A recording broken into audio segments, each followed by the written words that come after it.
ಅಧ್ಯಕ್ಷರೇ, ನಾನು ಮಾನ್ಯ ರಾಜ್ಯಪಾಲರು ಮಾಡಿರತಕ್ಕ ಭಾಷಣಕ್ಕೆ ಮೊಟ್ಟ ಮೊದಲನೆಯದಾಗಿ ಅಭಿನಂದನೆಯನ್ನು ಸಲ್ಲಿಸುತ್ತೇನೆ ಮತ್ತು ಅದನ್ನು ಸ್ವಾಗತಿಸುತ್ತೇನೆ. ನಿಜವಾಗಿಯೂ ರಾಜ್ಯಪಾಲರು ತಮ್ಮ ಭಾಷಣದಲ್ಲಿ ಬಹಳ ಮಹತ್ವಪೂರಿತವಾದ ಅಂಶಗಳನ್ನು ಹೇಳಿದ್ದಾರೆ. ಈ ವಿಷಯವನ್ನು ನಾನು ಬಹಳ ಅಭಿನಂದನಾಪೂರ್ವಕವಾಗಿ ಹೇಳುತ್ತಿದ್ದೇನೆ. ಮಾನ್ಯ ರಾಜ್ಯಪಾಲರು ತಮ್ಮ ಭಾಷಣದಲ್ಲಿ ಮೊಟ್ಟ ಮೊದಲನೆಯದಾಗಿ ಆಹಾರ ಪರಿಸ್ಥಿತಿಯ ಬಗ್ಗೆ ಪ್ರಸ್ತಾಪ ಮಾಡುತ್ತಾ ಆಹಾರ ಪರಿಸ್ಥಿತಿಯ ನಮ್ಮ ರಾಜ್ಯದಲ್ಲಿ ಆಶಾದಾಯಕವಾಗಿದೆ ಎಂದು ಹೇಳಿದ್ದಾರೆ.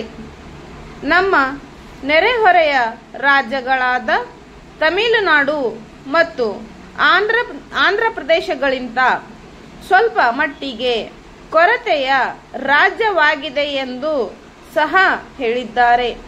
ಈ ಕೊರತೆಯನ್ನು ನಿವಾರಣೆ ಮಾಡುವುದಕ್ಕಾಗಿ ನಮ್ಮ ಸರ್ಕಾರದವರು ಹೆಚ್ಚು ಹಣವನ್ನು ವ್ಯವಸಾಯಕ್ಕಾಗಿ ತೊಡಗಿಸಬೇಕೆಂದರು.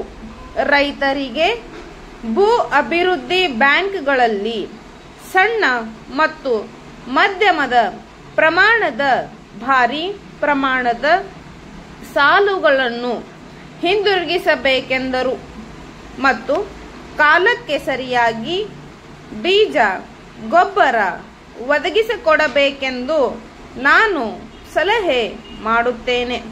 ಇನ್ನು ಪಶುವೈದ್ಯ ಶಾಲೆಗಳ ವಿಷಯದಲ್ಲಿ ಹೇಳಬೇಕೆಂದರೆ, ಇವತ್ತು ಸರ್ಕಾರಿ ಆಸ್ಪತ್ರೆಗಳು ಏನು ಇವೆ, ಅಲ್ಲಿ ದನಕರುಗಳಿಗೆ ಸರಿಯಾದ ಔಷಧಿಗಳನ್ನು ಸರಬರಾಜು ಮಾಡುತ್ತಿಲ್ಲ. ಹಳ್ಳಿಗಳಲ್ಲಿ ರೈತಾಪಿ ಜನಗಳೇ ಹೆಚ್ಚು.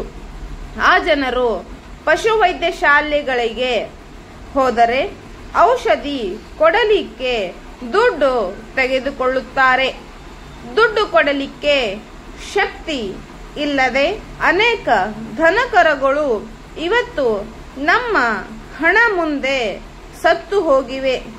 ಅದನ್ನು ತಾವು ಗಮನಿಸಿ ಹಳ್ಳಿಗಳಲ್ಲಿರತಕ್ಕಂತಹ ಪಶುವೈದ್ಯ ಶಾಲೆಗಳಿಗೆ ಕಾಲಕ್ಕೆ ಸರಿಯಾಗಿ ಔಷಧಿಗಳನ್ನು ಒದಗಿಸಬೇಕೆಂದು ನಾನು ಮಾನ್ಯ ಮಂತ್ರಿಗಳು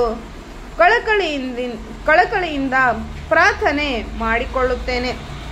ಇನ್ನು ಶಾಲಾ ಕಟ್ಟಡಗಳ ಬಗ್ಗೆ ಹೇಳುವುದಾದರೆ, ನಮ್ಮ ರಾಜ್ಯದಲ್ಲಿ ಅನೇಕ ಹಳ್ಳಿಗಳಲ್ಲಿ ಶಾಲಾ ಕಟ್ಟಡಗಳಿಲ್ಲದೆ ಮರಗಳ ಕೆಳಗಡೆ ಚಾವಡಿಗಳಲ್ಲಿ ಮಕ್ಕಳು ವಿದ್ಯಾಭ್ಯಾಸ ಮಾಡುತ್ತಿರುವ ಪ್ರವೃತ್ತಿಯನ್ನು ತೊಡೆದು ಹಾಕಿ ನಮ್ಮ ರಾಜ್ಯದ ಪ್ರತಿಯೊಂದು ಹಳ್ಳಿಯಲ್ಲಿಯೂ ಕೂಡ ಒಂದು ಗ್ರಾಮಕ್ಕೆ ಒಂದು ಶಾಲೆಯನ್ನು ಕಟ್ಟಿಕೊಟ್ಟು ಅಲ್ಲಿ ಮಕ್ಕಳ ವಿದ್ಯಾಭ್ಯಾಸಕ್ಕೆ ಒಂದು ಉಪಾಧ್ಯಾಯರನ್ನು ನೇಮಿಸಬೇಕೆಂದು ನಾನು ಸಲಹೆ ಮಾಡುತ್ತೇನೆ.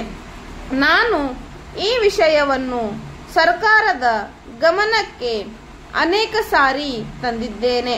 ಆದರೂ ಕೂಡ ಈ ಶಾಲಾ ಕಟ್ಟಡಗಳ ವಿಷಯದಲ್ಲಿ ನಮ್ಮ ಸರ್ಕಾರದವರು ಯಾವ ಒಂದು ಕಾರ್ಯಕ್ರಮವನ್ನು ಹಾಕಿಕೊಳ್ಳದೆ ಇರುವುದು ತುಂಬಾ ವಿಷಾದಕರವಾದ ಸಂಗತಿ ಎಂದು ನಾನು ಈ ಸಂದರ್ಭದಲ್ಲಿ ಹೇಳಬಯಸುತ್ತೇನೆ.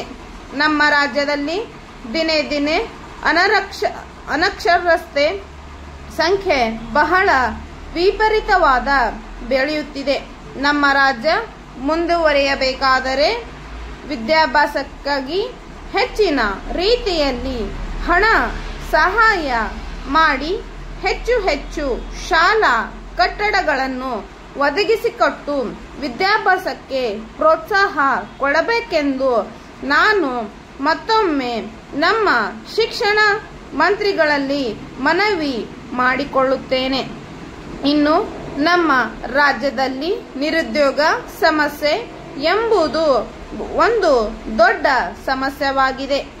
ಈ ನಿರುದ್ಯೋಗ ಸಮಸ್ಯೆಯನ್ನು ಬಗೆಹರಿಸಲು ನಮ್ಮ ಸರ್ಕಾರದವರು ಪ್ರತಿಯೊಂದು ತಾಲೂಕುಗಳಲ್ಲಿಯೂ ಒಂದೊಂದು ಕೈಗಾರಿಕೆಯನ್ನು ಸ್ಥಾಪಿಸಿ ತಾಲೂಕಿನಲ್ಲಿರತಕ್ಕಂತಹ ಬಡ ನಿರುದ್ಯೋಗಿಗಳಿಗೆ ಉದ್ಯೋಗಾವಕಾಶವನ್ನು ಕಲ್ಪಿಸಿಕೊಡಬೇಕೆಂದು ನಾನು ಸಲಹೆ ಮಾಡುತ್ತೇನೆ.